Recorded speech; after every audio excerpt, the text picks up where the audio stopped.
बिस्मिल्लाहिर्रहमानिर्रहीम। अस्सलाम वालेकुम जनाब। स्टोरी मैंने एक ही शेयर करनी है और स्टोरी यही है, बहुत बड़ा फैसला हो चुका। दो बड़े फैसले, अस्करी पॉइंट ऑफ व्यू से दो बड़े फैसले। ये फैसले क्या हैं ये आपके साथ डिस्कस करना है। Floor of the house, parliament के फ्लोर पर नून लीग ने इमरान खान की रिहाई का मुतालबा कर दिया। आपको अपने कानों पर एतबार नहीं आ रहा ना, अभी सुनवाता हूँ फिर आपको पता चल जाएगा। और ये पहली दफ़ा पाकिस्तान की पार्लिमानी तारीख में पहली मरतबा कौमी असम्बली के इजलास में सिगरेट पिया गया, स्मोकिंग की गई पहली मरतबा। ये स्मोकिंग किसने की ये भी आपको बताते हैं और स्पीकर साहब की डांट डपट भी आपको सुनवाते हैं। बहुत ही इंपॉर्टेंट वीडियो है भाई, जल्दी से आप चैनल सब्सक्राइब कीजिए, जहां घंटी का निशान बना हुआ है उसे प्रेस कीजिए ताकि हर नई आने वाली वीडियो आप तक पहुंचती रहे। हमारे वाटर प्रोजेक्ट्स चल रहे हैं अल्हम्दुलिल्लाह, अल्लाह के करम और आपके तामुन से मसाजिद में लग रहे हैं, धड़ाधड़ लगा रहे हैं अल्हम्दुलिल्लाह। दुआएं दे रहे हैं, पानी नमाजी भी इस्तेमाल करेंगे, रोज़ादार भी इस्तेमाल करेंगे, वो कम्युनिटी भी। इसके अलावा रमज़ान पैकेज, रमज़ान का जो फूड पैकेज है हमारा, सहर व अफ्तार, और साथ कपड़े देने का, जूते देने का यतीम बच्चों को, बच्चियों को, बेवा ख़वातीन को, उनका वो भी जारी सारी है अल्हम्दुलिल्लाह, शुरू हो चुका है। एक बात याद रखनी चाहिए, हम उन लोगों को टारगेट कर रहे हैं, मार्क उन लोगों को किया हुआ है जो मांगते नहीं हैं, जो हाथ नहीं फैलाते। अभी मुझे वीडियो भिजवाई मेरी टीम ने, आप यकीन करें, मैंने गालिबन लगाई भी है, ग्रुप्स में भी शेयर की है। वो मेरी टीम का बंदा बार बार रो रहा है। मतलब मैंने उनसे पूछा भाई किसमें कोई ख़ास वजह है, उसने कहा जी वल्लाह हम आपको कह रहे हैं इन्होंने 2 दिन से कुछ नहीं खाया, मांगा भी नहीं है किसी से। हम उन लोगों का वो वहाँ पहुँच रहे हैं आपकी अमानत लेके इंशाअल्लाह। ये नंबर डिस्प्ले हो रहा है। मैं सबसे पहले आपको बताता हूँ, असम्बली के फ्लोर पर यानी कि पाकिस्तान की पार्लिमानी तारीख में पहली मरतबा किसी रुकन ने असम्बली, किसी MNA ने असम्बली में बैठ के सिगरेट पिया है, असम्बली में बैठ के स्मोकिंग की है। वो कौन साहब थे ये पहले मैं ज़रा स्पीकर साहब की आपको बात सुनवा दूँ। स्पीकर साहब क्या फरमा रहे हैं। एक तो पहली दफा पाकिस्तान की तारीख में एक ऑनरेबल मेंबर ने नेशनल असेंबली फ्लोर पे बैठ के सिगरेट पी है, पहली दफा पाकिस्तान की तारीख में। तो आई वुड, स्पीकर साहब कहते हैं कि जनाब रूल्स के मुताबिक अगर पानी भी पिया जाए तो वो भी स्पीकर साहब की इजाज़त में या उनके नोटिस में होना चाहिए। ये डेकोरम है। हम असम्बली के वहाँ पर गैलरी में कई मरतबा बैठे होते हैं, वहाँ सहाफ़ी कोई वीडियो बनाने लगे ना तो जनाब इधर उधर वो आ जाते हैं खुदाई फौजदार, वो जो असम्बली वाले, और सहाफ़ियों से लड़ाई भिड़ाई शुरू हो जाती है। और यहाँ पर असम्बली के अंदर, असम्बली फ्लोर पर सिगरेट पी, ये किसी और ने नहीं पिया, ये शेर अफजल मरवत ने सिगरेट पिया है। ठीक हो गया ना। ये PTI की रूह रवां शेर अफजल मरवत, उन्होंने सिगरेट पिया है। कल को मुझे लगता है, मैं माज़रत के साथ कहूँगा कि शायद हो सकता है, क्योंकि उसकी वजह यह है ना कि यूथियों ने तो अब भी शेर अफजल मरवत आपको मैं शाबाश देता हूँ। क्यों? उसकी वजह यह है कि यूथियों ने फिर भी आपको डिफेंड करना है। ये तो सिगरेट है, अगर आप असम्बली के फ्लोर पे बैठ के पेशाब भी कर दें, यूथिये फिर भी आपको डिफेंड करेंगे। इसी बात का तो फ़ायदा है तहरीक इंसाफ को। तहरीक इंसाफ यही तो फ़ायदा ले रही है, उनको पता है हम जो भी गंद करेंगे यूथियों ने हमें डिफेंड करना है, क्योंकि अपर चैम्बर फारिग है। इस वजह से आ जाए भाई, मैंने कहा नून लीग ने floor of the house Imran Khan की रिहाई का मुतालबा कर दिया है। ये सुने जनाब, सेनेट में कौन फरमा रहे हैं? मुशाहिद हुसैन सैयद साहब, नून लीग के सेनेटर साहब। ये ज़रा सुने जल्दी, स्टोरीज मेरे पास बड़ी एक्सक्लूसिव और बड़ी अहम है, ये मैंने बयान करनी है। ये लीजिए। लोगों को याद होगा मुशर्रफ साहब बावर्दी सदर थे। 30 अक्टूबर 2004 को इसी हॉल में मैंने उसको भी कहा था कि 3 सियासी कैदी हैं, उनको रिहा किया जाए। उसमें मैंने आसिफ जरदारी का नाम लिया था, यूसुफ रजा गिलानी का और जावेद हाशमी का। 2018 में जब PTI की गवर्नमेंट थी, मैंने उसको भी कहा था मियां नवाज शरीफ साहब को रिहा किया जाए, वो सियासी कैदी हैं। और अब भी मैंने सबसे पहले डिमांड किया है कि इमरान खान को रिहा किया जाए, वो सियासी कैदी हैं। And it should be across the board. बल्कि मैं तो समझता हूँ कि एक नया चैप्टर आ गया है 8 फरवरी के बाद, और उस नए चैप्टर में we need a healing touch, दस्ते शफा, और सबको साथ शामिल करें और एक जनरल एमनेस्टी दें। हम जनरल एमनेस्टी देते हैं बलूचिस्तान में, हम जनरल एमनेस्टी देते हैं खैबर पख्तूनख्वा में, हम टीटीपी से जाके बात करते हैं काबुल में जिन्होंने आपके बच्चों को हलाक किया। तो मेरे ख्याल में we should have a new beginning, और उसमें सबको शामिल करें, और उसमें जो पीटीआई की जो रिजर्व सीट्स बनती हैं, स्पेशलाइज सीट्स, उनका हक है, उनको मिलना चाहिए। ये सुन लिया जनाब, ये सेनेटर हैं नून लीग के मुशाहिद हुसैन सैयद साहब। तो फिर तो गाली मुक गई। अब मैं कोई बात करता हूँ तो नूने मच्छर जाते हैं, वो कहते हैं सर आप नून के खिलाफ क्यों बात करते हैं। भाई मैं किसी के खिलाफ भी करूँगा, क्योंकि मैं किसी से पैसे तो लेता नहीं अल्हम्दुलिल्लाह, मैं किसी के एजेंडे और प्रोपेगंडे पे तो चलता नहीं अल्हम्दुलिल्लाह, ठीक है ना। मैं कोई मेरे घर में दाने तो पहुँचाता नहीं, ना मेरी कोई इमरान खान से पर्सनल ग्रज है।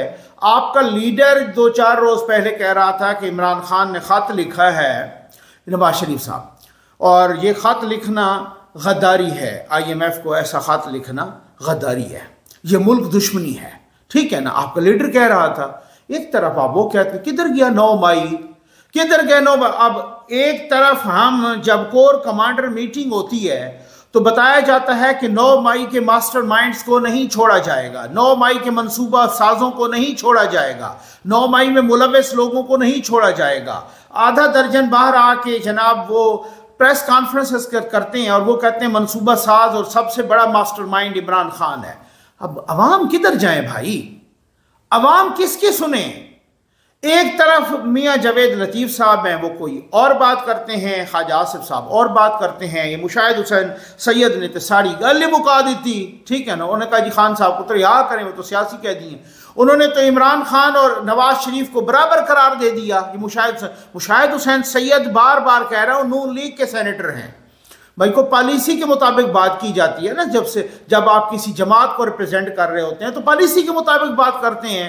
ऐसे ही शुरली छोड़ देना कि जनाब नवाज शरीफ भी सियासी कैदी था और इमरान खान भी सियासी कैदी, तो ये जो घड़ी चोर और ये जो आप नारे लगाते हैं, ये जो साइफर का वो नारा लगाते हैं, ये जो फॉरेन फंडिंग का कहते हैं, ये जो बाकी तोशा खाना का सारा सफाई हो गई है, ये जो जनाब पता नहीं मुल्की राज इधर उधर हो गए हैं, ये सारा कुछ, तो ये क्या ये सियासी कैदी हैं या ये क्या मुजरिम हैं, ये क्या है। तो फिर ऐसा करें कि फिर सारी जेलों को फारिग करें, एक दफ़ा जेलों की सफाई करें और सबको भगा दें बाहर। वो जी मज़े करो सारे के सारे, वो इसी तरीके से वो करो। अगर TTP को भी अगर यही मिसालें देनी हैं तो फिर सारे दहशतगर्दों को भी छोड़ो, जो बाकी लोग हैं छोटे छोटे जो मुर्गी चोर है बेचारा, वो 6-6 महीने साल वो जेल काट के आता है, और आप आज इमरान खान की इस तरीके से खैर से वकालत कर रहे हैं, तो फिर ठीक है, फिर आप वो छोड़ें, हमें तो कोई वो नहीं। अब मैं यही बातें करता हूं ना कि नून का आपस अंदरूनी बेड़ा गर्क हुआ है, तो फिर लोग कहते हैं नकवी साहब आज आप इस तरह की बातें क्यों। ये आपने सुन लिया, ये आपने अपने आंखों से देख लिया और कानों से सुन लिया। नून लीग का सेनेटर सेनेट के फ्लोर पे खड़े होके ये बंदा है मुशाहिद हुसैन सैयद साहब जो कह रहे हैं। अब मैं इसके बारे में क्या कहूँ, इसके बारे में आप ही कुछ कहें। यहाँ पर जो दूसरी तरफ है वो इस तरह की अन्नी मची है, ये अली अमीन गंडापुर वजीर आला खैबर पख्तूनख्वा। फिर मैं आता हूँ, मेरे पास बड़ी एक्सक्लूसिव स्टोरीज हैं, आपने साथ रहना है आज। देखिए मौजूद सियासत में जो है 2 पहलू हैं। एक है कि आप मेरिट के बगैर करें, एक है मेरिट। अब किसी का भाई होना, रिश्तेदार होना कोई गुनाह तो नहीं है। अगर एक बंदा मेरिट पे है, अवाम के वोट पे जीत के आता है, अवाम के मैंडेट से आता है, तो उसको आप मौजूद सियासत नहीं कह सकते। आप 24 बंदों में से 2-3 बंदों का आप नाम ले रहे हैं, तो मेरे ख्याल में वो लोग हैं जिन्होंने पार्टी के लिए बड़ी कुर्बानियां दी, और उन पार्टी की कुर्बानी की बुनियाद पे उन लोगों को मौका दिया गया कि चूंकि कुर्बानी देने वाले लोग हैं तो आखिर टीम में डिलीवर करें। तो मेरे ख्याल में इस तरह की छोटी छोटी बातों पर इस तरह की जो तनकीद शुरू हो जाती है, मेरे ख्याल में इसी वजह से पाकिस्तान आगे नहीं बढ़ रहा, क्योंकि हम लोग छोटी छोटी बातों पे उन पे डिसीजन यार कि अपना टाइम ज़ाया कर रहे हैं। हमने आगे बढ़ना है। आप ये बताएं कि जो भी है जिसका रिश्तेदार है या नहीं है, मेरा उसे कंसर्न नहीं है, उसे डिलीवर करना है। डिलीवर करेगा तो सस्टेन करेगा, नहीं करेगा तो फारिग हो जाएगा। सुन लिया जनाब, ये वो लोग थे जो मरियम नवाज की मोरूसियत पर इतराज़ करते। ये कहते आपने जनाब इसहाक डार को बना दिया आपका रिश्तेदार है। ये वो लोग थे जो कहते शरीफ फैमिली मोरूसियत पर इतमाद रखती है, एतबार करती है, उसी पर वो मोरूसी सियासत करती है। आज किस तरह से मोरूसी सियासत को डिफेंड कर, उसकी वजह ये है कि कुछ 5, 6, 7 लोग ऐसे निकले हैं जो किसी का मामा, चाचा, भाई, बेटा, ये वो दामाद, ये अच्छा कुछ और, फिर मखसूस नशिस्तों पर भी आज वो उस मोरूसियत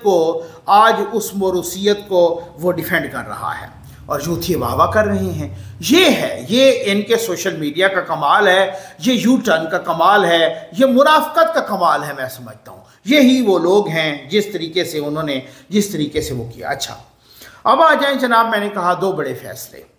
कुछ लोग, कुछ दोस्त भी बता रहे हैं, साफ़ी बता रहे हैं, मुख्तलिफ ज़राए बता रहे हैं कि जो मौजूदा DGISI हैं जनरल नदीम अंजुम साहब, वो रिटायरमेंट उनकी आई हुई है और उनको अमेरिका में सफ़ीर लगाया जा रहा है। ठीक है, अच्छा, तो इसके साथ ही अगला क्वेश्चन आपके जहन में आया होगा कि अगर इनको अमेरिका में सफ़ीर लगाया जा रहा है तो इनकी जगह पे कौन आएगा। जी हाँ, मैं वो भी बताता हूँ। ठीक हो गया ना, जो ज़राए बताते हैं आप तक पहुँचाना, बाकी जो हमें रावी बताता है वो वही वाली बात है, दरोग गर्दन रावी। ये हमारे दोस्त एजाज सैयद साहब भी कह रहे थे कि जनाब वो, बाकी उनके हवाले से भी बहुत सारी आपने सुन लिया होगा, देख लिया होगा कि जी नदीम अंजुम साहब को अमेरिका में सफ़ीर लगाया जा रहा है और वो ख़ुद भी यही चाह रहे हैं वगैरह वगैरह। अच्छा, मैं पहली बात तो ये है, मैंने जैसे पहले भी कहा कि देखो पूरे 200 मेंबरान में से नून लीग को, पीपल्स पार्टी को, इत्तेहादियों को, बेचारों को वज़ीर ख़जाना नहीं मिला है। ठीक हो गया ना, वज़ीर ख़जाना नहीं मिला, वो बाहर से इंपोर्ट करना पड़ा। बाहर से ना, एक बैंक का प्रेसिडेंट है और अब वो कह रहे हैं कि वो जनाब उनकी दोहरी शरीयत भी है, शायद वो दोहरी शरीयत छोड़ रहे हैं। वो कोई 3 करोड़ माहाना तनख्वाह ले रहे थे अपने बैंक से, और वो जो मोहम्मद औरंगज़ेब साहब जो कि HBL के प्रेसिडेंट हैं, चीफ एग्जीक्यूटिव हैं, उनको वज़ीर ख़ज़ाना। 200 मेंबरान में से आपको कोई 200 मेंबरान तो कौमी असम्बली के जो इत्तेहादियों के हैं ना, साथ सेनेट को मिला लें तो फिर वहाँ पर भी हो तो 300 मेंबरान कह लें, उनमें से कोई भी उनको वज़ीर ख़ज़ाना नहीं मिला बेचारों को। अच्छा, सिर्फ वज़ीर ख़ज़ाना नहीं, उनको वज़ीर दाखिला भी नहीं मिला।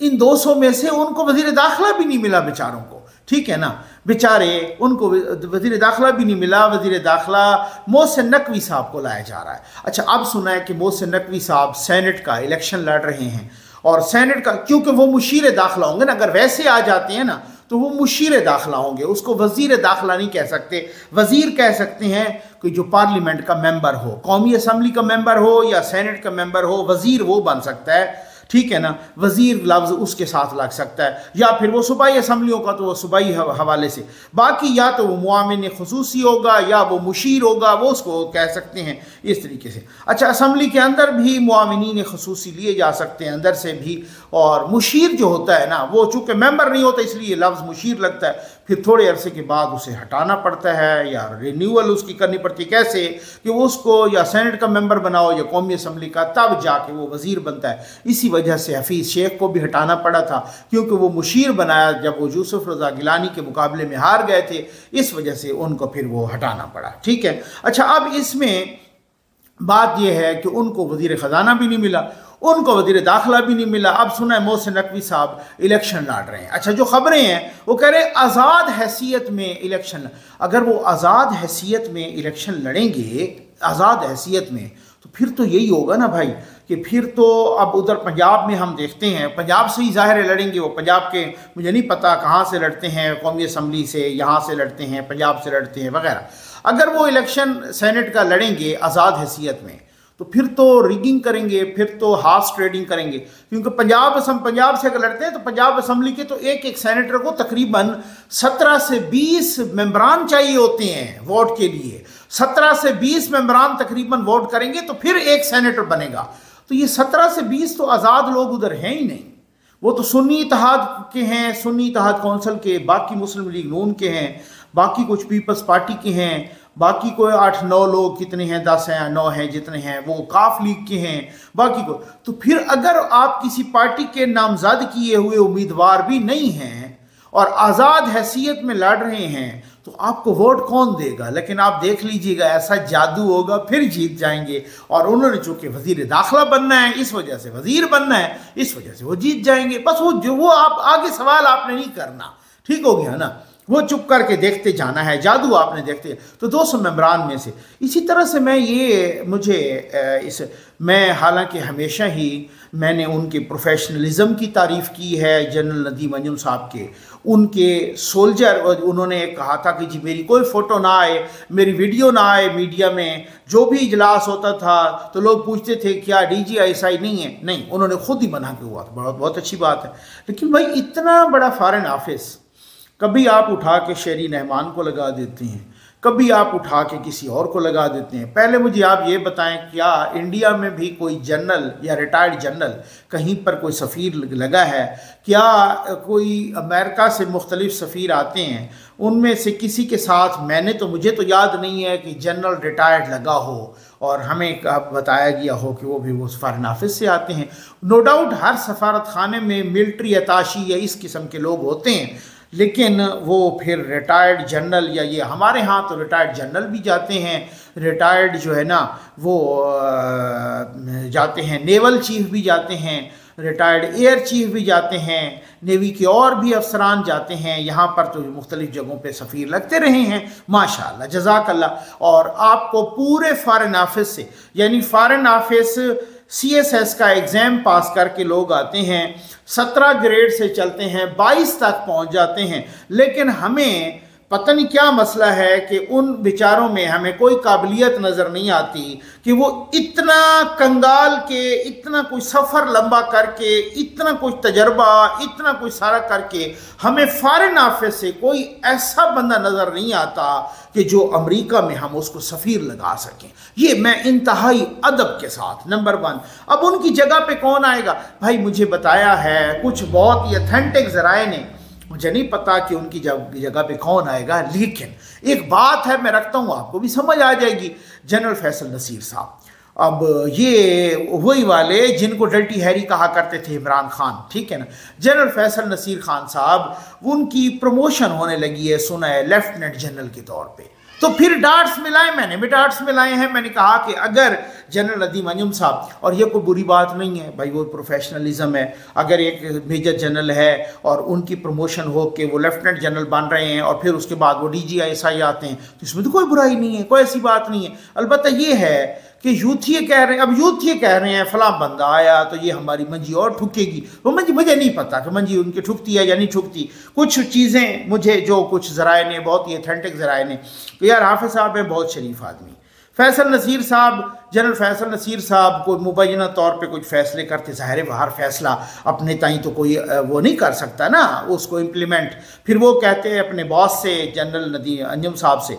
जनरल नदीम अंजुम साहब भी बड़े शरीफ आदमी हैं और सारे ही शरीफ आदमी हैं। और फिर उसके बाद वो हाफिज़ साहब की अप्रूवल, तो हाफिज़ साहब कुछ ज़्यादा ही शरीफ हैं, तो वो उधर ही रोक देते थे कुछ मुख्तलिफ अप्रूवल्स को। मुझे कहीं से पता चला है, बहुत ही अथेंटिक जगहों से, ठीक हो गया ना। तो बहरहाल बात यह है कि अब अगर जनरल फैसल नसीर साहब प्रमोट होते हैं लेफ्टिनेंट जनरल और फिर उसके बाद वो फिर DGISI भी बन जाते हैं, तो अब मुझे नहीं पता, वो DGISI हैं तो वो पूरे मुल्क के हैं, वो सबके होंगे, ऐसी कोई बात नहीं है। पता नहीं यूथियों को क्यों लग गया है कि जनाब ये बंदा आया तो हमारी मंजी ठुकेगी। तो भाई आप अपनी ज़बान की हिफाजत करें। आप कभी कहते हैं कि फलां बंदा जो चीफ इलेक्शन कमिश्नर है वो हमजा शहबाज और मरीम नवाज़ की पैरों में बैठा रहता है, आपके लीडर कह चुका है। आपने काजी फैज़ ईसा की भी कख नहीं छोड़ा, आपने मौजूदा आर्मी चीफ का भी कख नहीं छोड़ा, आपने DGISI का भी कख नहीं छोड़ा, आपने जनरल फैसल नसीर का भी कख नहीं छोड़ा। उनको वो बुरे बुरे नाम से पुकारा और गालियाँ दी नंगी, और फिर वही बंदा जब पोस्ट पे आ जाता है आप उससे फिर एक्सपेक्ट करेंगे आप तो ये वली बन जाए। ऐसा नहीं होता, ठीक हो गया ना। आपको समझ तो आपको आ गई होगी सारी। उम्मीद है आपको वीडियो भी पसंद आई होगी। अब ये वीडियो भी आप साथ देखें। आपका बहुत बहुत शुक्रिया। ज़फ़र नकवी वेलफेयर फाउंडेशन के अहबाब ज़िक्र और ZN न्यूज़ के तमाम व्यूअर्स को अस्सलाम वालेकुम। नाज़रीन, महंगाई के इस बढ़ते हुए तूफ़ान की वजह से आम अशियाए खुर्द व नोश्त भी गरीब तबका की दस्तरस से दूर होती जा रही हैं। माशरे में लाखों ऐसे अफराद मौजूद हैं जो कि एक वक्त की रोटी के लिए परेशान नज़र आते हैं, जिनके चेहरे जर्द और जिस्म पर कपकपी तारी रहती है, लेकिन इज़्ज़त नफ्स मजरूह होने के डर से किसी के सामने हाथ नहीं फैलाते। ज़फ़र नकवी वेलफेयर फाउंडेशन आपके ज़कात, सदक़ात, खैरात, फितराने और दीगर अतियात के ज़रिए ऐसे हज़ारों ख़ानदानों तक बुनियादी ज़रूरियात फ़राहम करने के लिए दिन रात सरगर्म अमल है। ख़ुसूसन रमज़ानुल मुबारक में सैर व इफ्तार पैकेज और ईद पैकेज के लिए आपसे भरपूर तावन की अपील।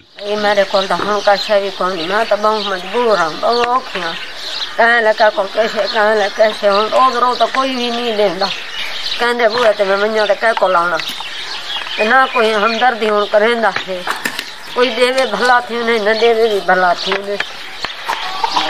अल्लाह थाड़ा भला करे, अल्लाह थक बहु देवे, कोई गरीबा नाल तावन करे, ठीक है। बाकी जरा है ना सारे तेईमा गरीबा ने हालात बहु औखे ने। फजर को रो के तुरदियाँ वलदियाँ तो रोनियाँ भी कितू घिना तो कैसे दी पूरी पूरी करा, एक क्या घिनिया बई नहीं होंगी, बई घिनिया तो बई नहीं होंगी, सारी दीवारियाँ सोचा जरा वेनियाँ मुँह मोह लगदा, रात ही का शे को नहीं, चार मिठाई को नहीं, कैसे भी को नहीं जा रही। ज़फ़र से की तरफ खुलते कुछ देने पे पैसे अपने बच्चियों का राशन भी तो इंशाअल्लाह बात सारे को देखेंगे। गुर्बत व अफलास के मारे हुए हैं लोग, बिखरी हुई है जा बजा ये गम की दास्तां। ज़फ़र भाई मैं को जरा है ना अल्लाह को बहु तरके देवे, अल्लाह को बहु बचना तरकां ते वधावे। ये आपने मैं को जेबू दिते ने बच्चा वास्ते कि तू अपने बच्चों का राशन गिन, सौदा गिन, आटा गिन। अल्लाह को जरा है ना सुरखरो करे, अल्लाह इन्हां को कामयाब करे, बचना तरकां ते अल्लाह इन्हां को वधावे, सौखी रोजी देवे। गरीबा नाल तावंद करे ने अल्लाह पाक इन्हां नाल तावंद करे, अल्लाह पाक इन्हां को सौखा रखे। दो दीवारां दे भुखे तसे बैठे हैं, ना इन सौदे, ना है आटा, ना कश है, रात ही में बैठे रहे, कल भी में बैठे रहे, आज भी कहीं गवांढियां कॉल थे।